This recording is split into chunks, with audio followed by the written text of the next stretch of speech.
Nanggigil sila sa matigas kong dala-dala. Actually, sa hospital po siya nangyari. Naoperahan po ako sa paa. Na-injury po sa basketball. Then yun, point guard, kumbaga 6'1", ganun lang. Maraming tests ang ginawa. Napansin ko na yung nag-check sa akin ng nurse. Parang iba yung kinikilos niya or something na gano'n. Actually, hindi lang siya. Dalawa sila na, yung isang pang morning tas isang pang gabi na nagjo-duty. Babae po sila. Pag sa catheter, kung may problema ka sa pag-ihi, kailangan ng lubricant. Nagdala siya ng isang parang lube. Sobrang tagal niya sa room ko. Nakapagkukwentuhan na siya sa akin. Parang ganun. Ako naman, syempre hindi naman ako snub or something, ganun. Yun, binibihisan niya ako, ganyan. Tapos, something na tinatagalan niyang, kumbaga, hawakan yung part na yon, yung chest ko, biceps, triceps, ganun, tapos pababa. Dahil nurse siya or something, hindi ko binigyan ng mali siya, pero parang may diin na eh. Tapos lagi niya sinasabi, it's okay lang daw. Huwag ko daw pigilan. Sabi ko, sa manya walang makakita sa atin. Yun ang sabi niya. Doon na nag-start na parang hindi naman siya totally penetrating or something. Walang nangyaring Enter the Dragon. Yes po, yes. Yeah. Okay, yung dragon, napakawalan ba? Oo, hindi. Napakawalan. Okay, si dragon ba bumuga ng apoy? Oo, hindi. Yun nga ang hindi ayong itago, nangyari talaga, bumuga talaga siya. Kasi nga di ba ang picture siya, parang nadala ako ganun.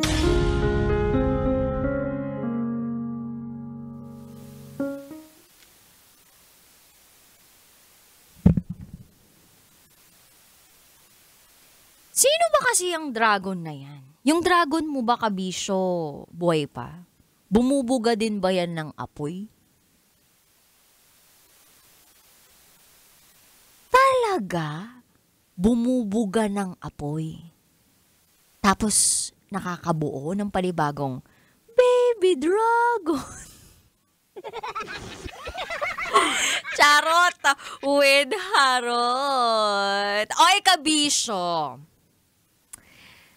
Nakapunta ka na ba ng ospital? Takot ka ba dun sa mga tusok-tusok? Takot ka ba doon sa kukuhaan ka ng dugo? Takot ka ba doon sa may malalaman ka na hindi maganda tungkol sa iyong kalusugan? Actually, yung mga yan, hindi masyadong kinatatakutan dapat eh. Alam mo kung saan tayo dapat matakot? Sa gastos. Yung iba, ayaw magpa-ospital. Bakit? Kasi ayaw nilang gumastos. Dahil walang pang gastos. Meron nga akong kilala. Ayun. Sobrang hirap na yung kalagayan ngayon. Lahat ng nararamdaman niya ngayon ay hindi na pwedeng masolusyonan. Bakit? Kasi ayaw niyang magpa-check up. Dahil kapag nagpa-check up siya, sigurado daw siya na may katumbas yun na gastos ng pera. So, ang ending, inaantay na lang niya kung kailan siya kukunin. Pero hindi nga lang siya sure kung si Lord ba o yung nasa ilalim. Yung susundo. Hoy, charot lang with the rot. Ito naman. Pero yun yung sad reality of life eh. Yung tipong hindi na nagpapa-hospital yung iba kasi walang panggastos. Etong SPG Secret File Caller o sharer natin noong nakaraang linggo. Na ospital? Naturukan ng mga kung ano-ano. Tapos nag-enjoy pa? Wow! Well, anyway, baka ikaw mamaya kabisyo may share ka din. Hindi ko lang talaga sure kung totoong nangyari yon. Pero sige, benefit of the doubt. Mamaya, pwede ka tumawag sa akin. Pero, yung susunod na magaganap sa atin, ay, isisiwalat ko muna yung pinakatatagong sikreto ng ating kabisyo. Kasi, 9:00 ng gabi, hanggang hating gabi, magsasama tayo. Kapiling ang Basa Princess ng Love Radio, DJ Rocky Terra. At dahil Friday tonight, araw ng mga maiel, as in malalambing na tulad mo.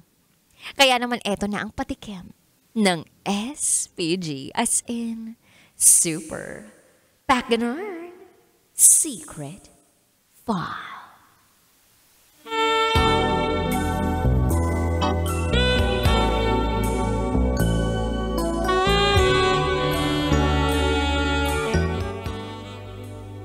Malaki raw ang bibig ko, kaya kumasya agad ang hotdog niya. Alam mo, kapag malaki talaga yung bibig mo, maraming magkakasya dyan. Yung iba nga sa sobrang laki ng bibig, ay kasya yung ibang tao sa sobrang dami ng chinichismis. Buong bansa yata kayang kumasya sa bibig niya eh. Kasi parang mas marunong pa siya sa mga tagapaghatid ng mga balita. Sa sobrang alam niya lahat ng mga bagay. Charot with harot. Anyway, kabisyo, abangan mo yan sa aking pagbabalik. Sige nga, sukatin mo yung bibig mo ngayon. Kasya ba yung napakalaking hotdog dyan? O ang kasya lang dyan? Longganisa na mula sa Lukban. Charot with harot. Anyway, abangan po natin yan sa aking pagbabalik. Kapiling niyo po ang inyong Basa Princess DJ Rocky Terra. At ikay nakatutok sa 90.7 Love Radio. Kailangan pa bang i-memorize yan? Basic. Up next is DJ Rocky's SPG, as in Super Pagganern Secret File. Sinira ng tatay ko ang pagkababae ko. Siya. May secret affair kami ng office mate ko.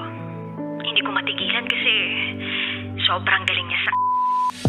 Rocky's Secret Files. Secret Files. It's the kind of bleep you never knew existed. Kunwari inosente pero boy naman pala. Rocky's Secret Files. Secret Files.